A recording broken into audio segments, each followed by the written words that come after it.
Welcome to the podcast on polynomial functions, properties, and graphs. Earlier in the semester, we looked at what were called quadratic equations and developed the quadratic formula to solve problems like ax squared plus bx plus c equals 0.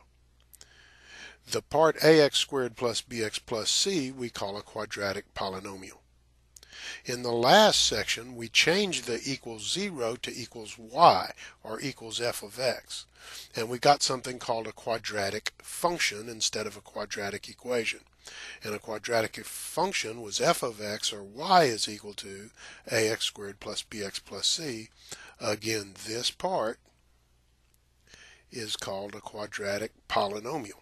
Now what we're going to be looking at is polynomials of all types, not just quadratics. And notice that these quadratic polynomials are formed by several terms. Each term is called a monomial.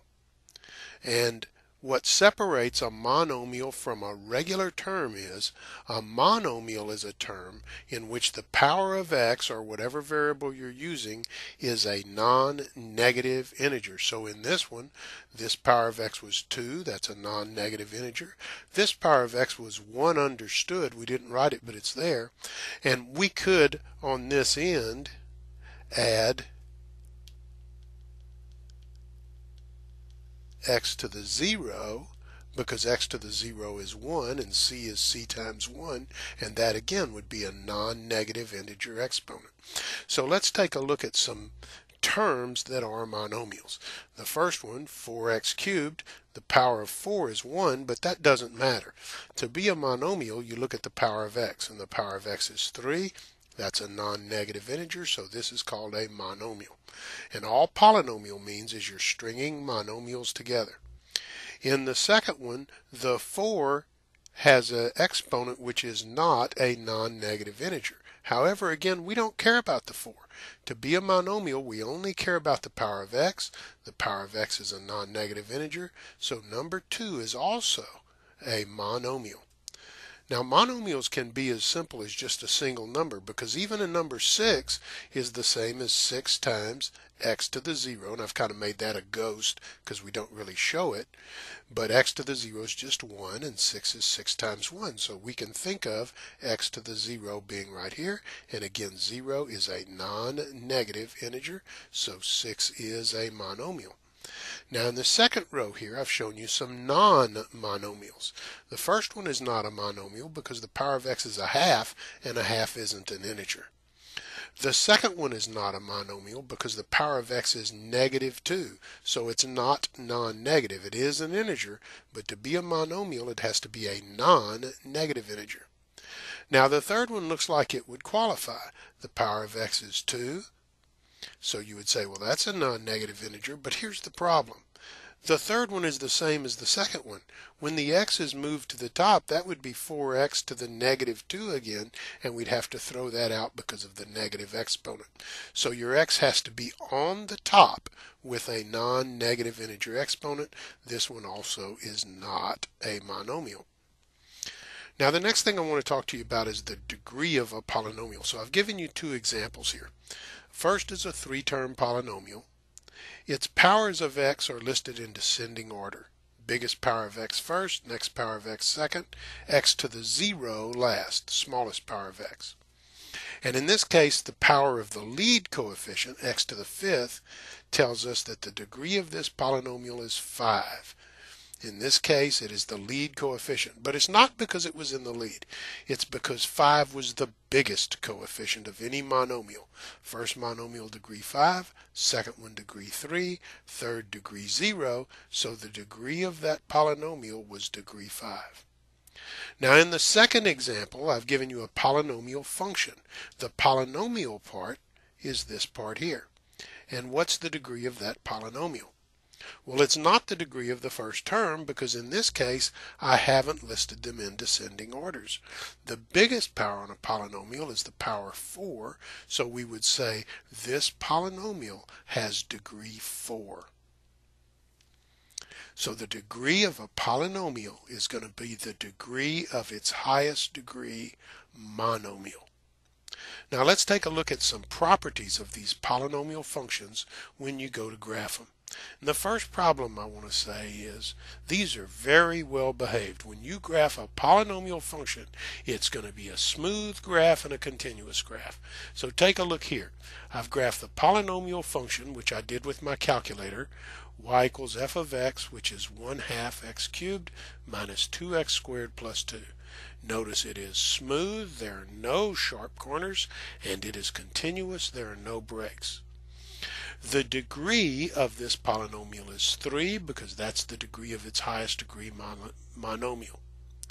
Every place where y is 0, and y is 0 at your x-intercepts, every value of x where y is 0 is called a 0 of the polynomial. So there are 3 x's where this y becomes 0. So we say this graph has 3 zeros. We also say the graph has 2 turns. If you track it up from negative infinity here, you see this big sweeping turn here, a second big turn here. So that's 2 terms. Notice 2 is exactly 1 less than the degree of the polynomial. That's going to come back, and we're going to see that pattern over and over again. Over here we see some graphs that are not polynomial. The first graph is not a polynomial because it comes to a sharp corner here. Anytime there's a sharp break in the graph, it is not a graph of a polynomial. The second one is also not the graph of a polynomial because it's not continuous. It was going along, and then there's an open break in the function, and then it continues on. Polynomials graphs are both smooth and continuous. You should be able to make that whole graph without ever picking up your pencil. Down at the bottom are 4 graphs that are graphs of, or that are graphs that at least could be polynomial functions. All of the 4 are smooth. All of the 4 are continuous. There aren't any breaks. I would like to point out something too that's going to kind of come up a little bit later called end behaviors. As you go to the left end of this function or you go to the right end of this function, you notice in both cases it's going down. We state that this way. We say as x goes to negative infinity, that's more and more to the left, y goes to negative infinity, that means it's going down lower and lower and lower. Also, as x goes to positive infinity, y still goes to negative infinity. As I move positive infinity this way to the right, I'm still going down and down and down. The second, probably this is a degree 2 because you see 1 turn. The next polynomial, the 2 end behaviors are different. On the left end it's going down, on the right end it's going up. You see 2 turns in it, so if that pattern holds where the number of turns is 1 less than the degree, you would expect that to be a 3rd degree polynomial. Here we have 2 identical end behaviors similar to the front. Here we have 3 zeros to the polynomial. So we got to figure the degree would be at least 3. If I move the x-axis up though, I'd be hitting it 5 times. 1, 2, 3, well at least 4 times. So we'd say probably this is of degree at least 5. The last one is still the graph of a polynomial function, but notice this time there are no zeros to the polynomial. And since it's turning once, it's probably degree 2. We'll discuss that later.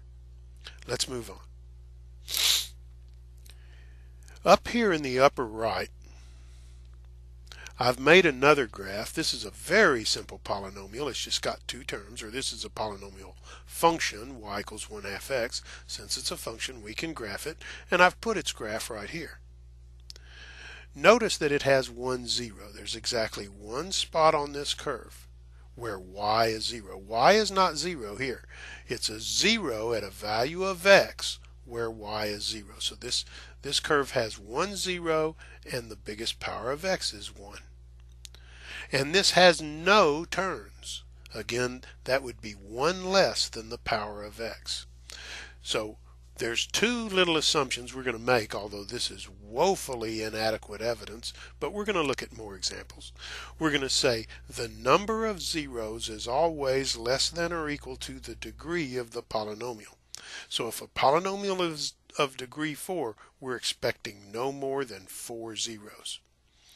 The number of turns is less than or equal to the degree minus 1. Here the degree was 1, but the number of turns was 0, so that's the degree minus 1. Now to kind of get a more complicated graph and see if these rules continue to hold, here I've graphed this very complicated polynomial. It's got lots and lots of terms, goes on and on and on, 1, 2, 3, 4, 5, 6 term polynomial. But when you factor it out, this thing factors, and when you factor it down, you see only 5 factors. The factor x plus 2 is repeated 3 times, and the factor x minus 1 is repeated twice. And so we say that this first 0, which would be x equals negative 2, we say it has multiplicity 3. The second 0, which is positive 1, y is 0 when x is positive 1, we say has multiplicity 2. I graphed that on my calculator, and I made a copy of that graph onto this sheet here so you could see its properties and see kind of where its 2 zeros were, 1 0 here at negative 2, 1 0 here at positive 1, but see how the graph itself behaved. You see that at the 0 which had multiplicity 3, the graph came up, it looked like it was going to flatten out, but then it turned back the other way, went across the x-axis. Then it went up and made a turn and came down to the point where the 0 had multiplicity 2. At that point it flattened out again, but this time bounced off the x-axis. So y was 0 when x was negative 2 and 1. X equal negative 2 and x equal 1 are called zeros of f of x, or you might call them roots of f of x. Those two terms are pretty much interchangeable. Negative 2, we said the 0 at x equals negative 2 had multiplicity 3, at x equals 1 multiplicity 2. This particular graph has 2 zeros, that's less than or equal to the degree, which was 5, and it had 4 turns, which is exactly 1 less than the degree. So if the multiplicity of a 0 is even, what happens? Well, that was this multiplicity here, and the graph bounced off the x-axis, and folks, that will always happen. If the multiplicity of a 0 is even, it's going to approach the axis and bounce off.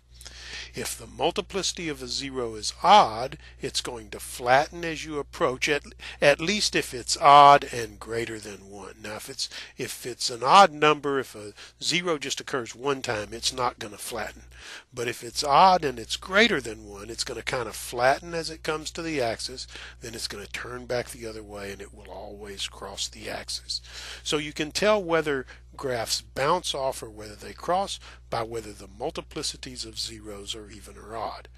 And notice that degree 5, if our old rule holds up, should have no more than 4 turns. Here's 1 turn, 2 turns, coming on up to the top, a big sweeping 3 turns, and 4 turns, 1 less than the degree. Now there's one more thing I want to talk about in general properties, and then we'll go on and do a podcast where we actually graph some things using these properties. But the last thing I want to talk to you about is the end behavior. On the ends, do they go up or go down? And the end behavior will always be determined by the highest degree monomial in the function. So if you look at this first one, the highest degree monomial is the half x squared. And we want to know what's going to happen on the end. Is it going to end up going up or is it going to end up going down?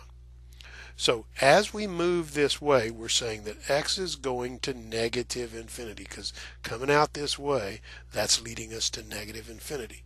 As x goes to negative infinity, what's happening with this highest degree term? Well, x is negative, so you get a negative squared, which is a positive.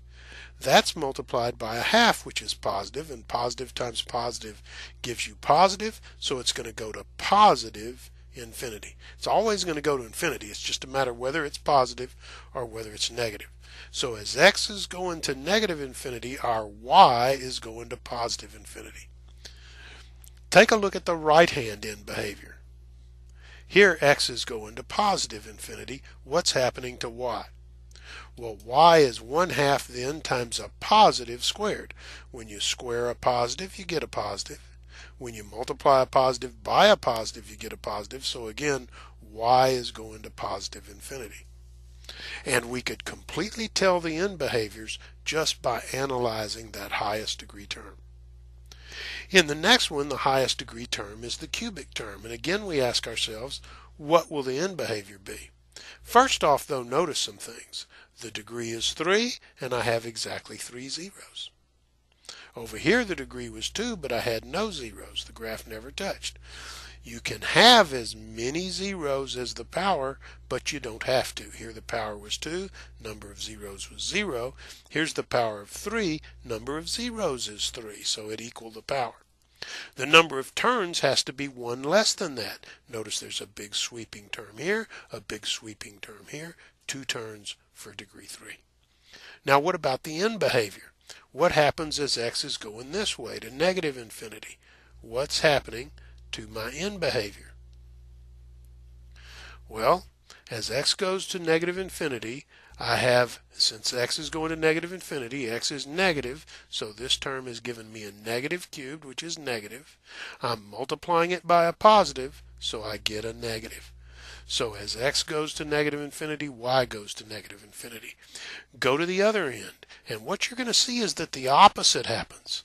Since x is going to positive infinity, I'm now cubing a positive. When I cube a positive, I get a positive.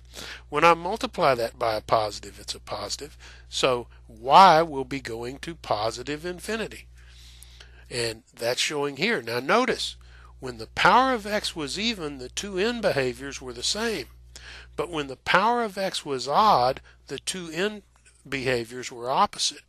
Up here, on the big function, the power of x was 5. That's odd. Look at your end behaviors. On the left end it's going down, on the right end it's going up. Opposite end behaviors. It might have been that the left end was going up and the right end was going down. But anytime that power of your biggest degree monomial is odd, your end behaviors will be opposites. In the last example, I have my biggest power monomial has an even power 4, so this is a 4th degree polynomial. Again, my end behaviors are identical because that power is even. What are the end behaviors? Well, what happens as x goes to negative infinity? Well, if x goes to negative infinity, x to the 4th is a negative to the 4th, and when you raise a negative to an even power, you get a positive, so we're going to plus infinity. So y is going to plus infinity, and that's the way it looks. As we go to the other end, we already know, since x is 4, we're going to have the identical behavior. So there's two bottom lines here. You analyze the biggest degree term to see what the end behavior is going to be, and if the biggest term has an odd power on x, your end behaviors will be the opposite. And if your biggest power has an even number on the x, your end behaviors will be the same. If you look at the left end behavior, that will tell you the right end behavior. So that completes our podcast. Next podcast, we'll take this information and we'll use it to actually graph some polynomials.